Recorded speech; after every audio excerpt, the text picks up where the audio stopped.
Yeah, and I think, yeah, yeah, and that's I think that's kind of what you're saying as well, is, you know, we lived together and we ate together and we worked together and we learned together, and it wasn't, you know what I mean? Of course there was a hierarchy, and of course you had to, you know, you had to do things that you have to do in every culture to go up. But yeah, I have one no, example here, actually, if huh? I just interrupt you a Yeah, second. go ahead.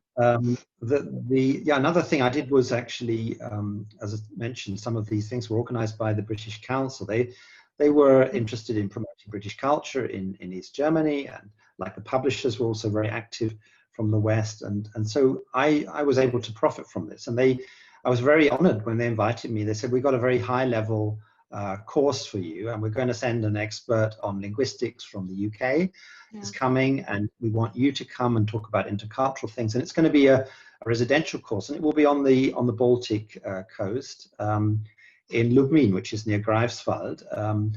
And it will be in August, and yeah, it will be a week, you know, and we will do this for you, organize it. And I spent a lot of time preparing this course with this colleague in the UK, and we had quite a full program. We wanted to make best use of the time and so forth.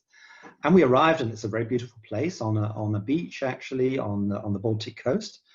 And then we saw the people arriving, and they came with their families. We were amazed that there were suddenly all these children there. And then we thought, this is a bit strange. Are we in the right place here, really? What's going on? And we thought we were going to talk about linguistics and language teaching, and it's going to be, and they said, well, we see this more like a mixture of holiday and work. We'll come to your sessions, but we're also just having a good time. And it was even quite funny because the British guy had never seen an FKK nudist beach before, and we were on this beach, which was quite normal in those days, and he would look out the window and say, oh, that's Sabina's husband, isn't it, on the beach, and without any clothes on. And that's all of them on the beach.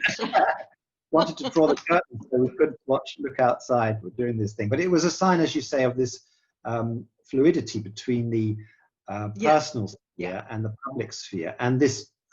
Okay, we're all in it together, and let's make the best of it. It was actually very, very interesting, and it was a high-level thing as well, but it was also a very personal experience.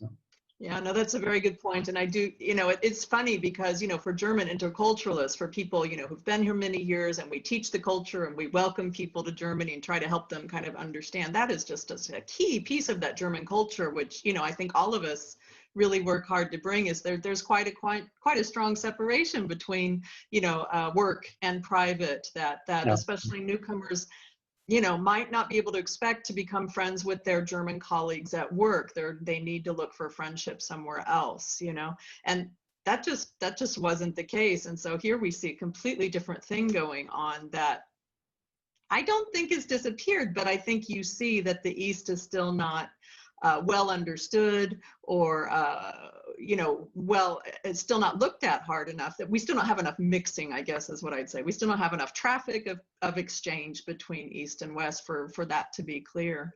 But I have to say, when I'm in the East, they still have this, you know, this breakfast time at work. You know, you get to work early. The Easterners really started early. They started at 7, and then at like 9, everybody would come together for Frühstück.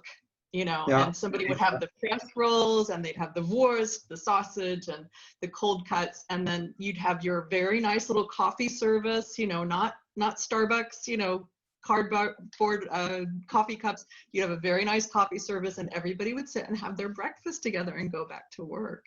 You know, this was quite typical in the Eastern companies. I think there's still a lot who did that. When I worked at Berlin Chemie, after the wall came down, they would have English classes with me in the morning at 7.